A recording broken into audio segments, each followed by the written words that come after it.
ராதே கிருஷ்ணா. எல்லாருக்கும் நமஸ்காரம். இன்றைக்கி நம்ம பண்ண போகிறது அல்வா. சம்பா ரவையில் ஊற வச்சு அரைச்சி பால் எடுத்து பண்ணுற அல்வா. இதுக்கு தேவையான பொருள் என்னென்னா, நான் இதால் ஒரு 2 டம்ளர் ஊற வச்சுட்டேன். ஒரு நைட்டு ஒரு 6 மணி நேரம் வரைக்கும் ஊற வைங்கோ. 6 to 8 hours ஊற வைங்கோ. அப்புறம் அதை நல்லா அரைச்சிட்டு பால் எடுத்துட்டு அப்படியே வச்சுட்டேன்னா அது தெளிஞ்சு இந்த தண்ணி தெளிஞ்சு வந்துடும். அந்த தண்ணியை எடுத்துட்டு அதுக்கப்புறம் பாலை மட்டும் இது பண்ணுங்க. இப்போ நான் எடுத்து வச்சுட்டுருக்க பால்லேருந்து நான் ஒரே ஒரு டம்ளர் மட்டும் உங்களுக்கு எவ்வளோ செய்கிறது அப்படிங்கிறத காமிக்க போகிறேன். அரைச்சி வச்ச பால்லேருந்து 1 டம்ளர் எடுத்துகிட்டு இருக்கேன். அதுக்கு தேவையான அளவு சொல்கிறேன். 1 டம்ளர் பால், அதுக்கப்புறம் ஒரு 1.25 டம்ளர் நெய், 4 ஏலக்காய், முந்திரி, கொஞ்சம் கலர், இதால் 2 டம்ளர் சர்க்கரை, ஒரு 4 டம்ளர் இந்த டம்ளரால் தண்ணி வேணும் இது நம்ம கரைக்கிறதுக்கு. இப்போ உங்களுக்கு சப்போஸ் ஃபுட் கலர் வேண்டாம் அப்படின்னா நீங்கள் கொஞ்சம் சர்க்கரையை போட்டு கேரமலைஸ் பண்ணிவிட்டு அந்த இதை விட்டுண்டேன்னா உங்களுக்கு இந்த திருநெல்வேலி அல்வா இருக்கு இல்லையா, அந்த கலரில் கிடைக்கும். உங்களுக்கு இது வேண்டாம் அப்படின்னு நீங்கள் நினச்சேன்னா அப்படி யூஸ் பண்ணிக்கலாம். இந்த எடுத்து வச்ச பாலையும் நம்ம ஒரு 1/2 மணி நேரம் புளிக்க வைக்கணும். ஒரு 6 மணி நேரம் அதுவும் நல்லா புளிக்கணும். இப்போ என்ன பண்ணணும்னா, இந்த பால் எடுத்து இந்த ஜலம் 4 எடுத்து வச்சுட்டுருக்கோம் இல்லையா அளவு, இதில் கொட்டி ஒன்றா கலந்து விடலாம். என்னென்னா கலந்துண்டு முந்திரியை கொஞ்சம் வறுத்து எடுத்து வச்சுட்டேன். இந்த பேனில் கொஞ்சம் ஜலம் விடுங்கோ. அந்த சர்க்கரை முழுகிற அளவுக்கு இருந்தால் போதும். பாகெல்லாம் வர வேண்டாம். கொஞ்சம் சர்க்கரை கரைஞ்ச உடனே நம்ம அந்த இது பண்ணதை விட்டுட்டு நல்லா கைவிடாமல் கலரணும். அதான் அதில் இருக்குது. அப்புறம் கடைசியாக ஏலக்காய் போட்டு நெய் அப்பப்போ நடுப்புற நம்ம விட்டுக்கணும். சர்க்கரை இந்த மாதிரி நல்லா இது வந்த உடனே அந்த நம்ம அரைச்சி வச்சுருக்க பாலை கொஞ்சம் மெதுவாக சேர்த்துட்டு நல்லா கைவிடாமல் கலரிண்டே இருக்கணும்.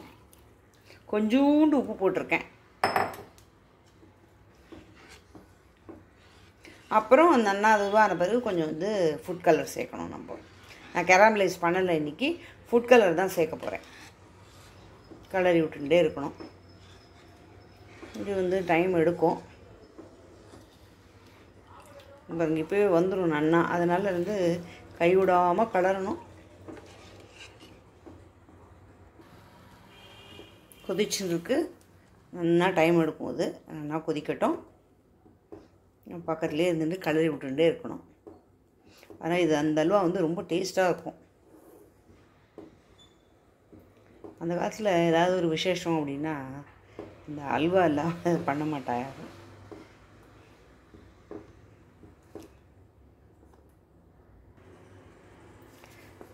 நன்னா ஆயின்ட்டுருக்கு. இப்போ இன்னும் கொஞ்சம் நன்னா வத்திருக்கு. இன்னும் நிறையா வற்றணும். இப்போ நான் இந்த ஸ்டேஜ்லேயும் நான் நெய் விடலை. கொஞ்சம் நன்னாவே சுருண்டு வரட்டும், அப்புறமா நம்ம நெய் விட்டுக்கலாம். நீங்கள் இந்த மாதிரி சர்க்கரை இது எல்லாத்தையும் முதல்ல இது பண்ணிவிட்டு போட்டேன்னா ரொம்ப அடி பிடிக்காது. கலர்றதுக்கும் உங்களுக்கு ஈஸியாக இருக்கும். கட்டி தட்டாது, எதுவும் தட்டாது. நான் சொன்ன மெத்தட்லேயே பண்ணுங்கோ. சர்க்கரை வேணுங்கிறவா இன்னும் ஒரு 1/2 டம்ளர் கூட போட்டுக்கலாம். எனக்கு போருங்கிறதுனால நான் 2 டம்ளர் போட்டுட்டேன். நீங்கள் வேணும் இல்லை, உங்களுக்கு ஸ்வீட் ஜாஸ்தி, இதுவே கரெக்டாக தான் இருக்கும். இன்கேஸ் உங்களுக்கு வேணும்னா நீங்கள் கொஞ்சம் ஆட் பண்ணிக்கலாம். கடைசியில் அந்த இது முந்திரி பருப்பையும் ஏலக்காயும் போட்டுவிட்டு ஜாதி பத்திரி இருந்தாலும் கொஞ்சோண்டு போட்டுக்கலாம், நல்லாயிருக்கும். சுண்டட்டம் பார்க்கலாம். இன்னும் கொதிச்சுன்னு தான் இருக்குது. சிம்மில் தான் வச்சு பண்ணிட்டுருக்கேன். அதனால டைம் எடுக்கும். ஏன்னா இந்த ஸ்டேஜில் தான் உங்களுக்கு அடி பிடிக்கும். கொஞ்சம் பண்ணுறதா பெருசில் வச்சு பண்ணலாம் சீக்கிரம். நீங்கள் பக்கத்துலேயே நின்றுட்டு கலரிகிட்டே இருக்கணும். இந்த மாதிரி அப்போ தான் அடியில் இது பிடிக்காமல் இருக்கும், அடி பிடிக்காமல் இருக்கும். நான் இன்னும் நெய் விடலை. இன்னும் கொஞ்சம் நன்னாவே சுண்டட்டும். நமக்கு எப்போ கலர முடியாத அந்த ஸ்டேஜ் வருதோ அப்போ நம்ம நெய்யை விட்டுக்கலாம். இப்போ தான் நம்மளுக்கு கொஞ்சம் நன்னா சுண்டி இந்த மாதிரி கிளாஸ் பதம் வந்துட்டுருக்கு. அப்போ தான் உங்களுக்கு அந்த மாதிரி தண்ணி நிறைய போட்டு கரைக்கணும், 4-5 டம்ளர். அப்போ தான் அந்த கோதுமையோட பச்சை வாசனை போகும். அப்புறம் அது நல்லா தண்ணியெலாம் வற்றின பிறகு உங்களுக்கு நல்லா இந்த கலர் வந்துடும். இல்லை கிளாஸ் மாதிரி வரும். மற்ற கோதுமையில் பண்ணுறதை விட நம்ம சம்பா கோதுமையில் அரைச்சி பண்ணுற அந்த அல்வாவே ஒரு தனி டேஸ்ட்டாக தான் இருக்கும். கொஞ்சம் நல்லா சுண்டி வந்துட்டுருக்கு.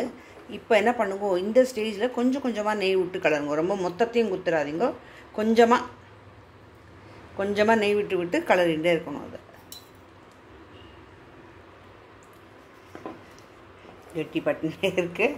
இந்த பாருங்க, இப்போ வந்து கொஞ்சம் கொஞ்சமாக நெய்யை விட்டு கலரணும். ஒரு ஸ்டேஜில் என்ன ஆகும், நெய்யெல்லாம் கக்கிடும் அது. அதனால் கொஞ்சம் கொஞ்சமாக நீங்கள் நெய்யை விட்டு கலர்றதுக்கு டைட்டாக இருக்கும்போது கொஞ்சம் விட்டு விட்டு கலருங்க. இது வந்து கொஞ்சம் நன்னா இன்னும் கெட்டி படணும். இப்போ தான் வந்து நம்மளுக்கு கொஞ்சம் ஒட்டாமல் இப்படி வருது.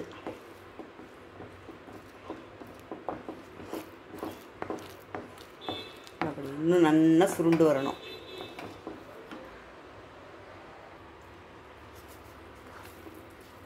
பாருங்க, இப்போது கொஞ்சம் நல்லா ஒட்டாமல் வருது. இன்னும் கொஞ்சம் கூட கெட்டியாகணும். அந்த நெய்யை விட்டு விட்டு கலரணும். இப்போ பாருங்கள், கொஞ்சம் ஓரளவுக்கு ஒட்டாமல் வருது பற்றில. இன்னும் நல்லா சுருள வரணும். அப்படி நல்லா கிளாஸ் மாதிரி இருக்கும் அது இந்த அல்வா.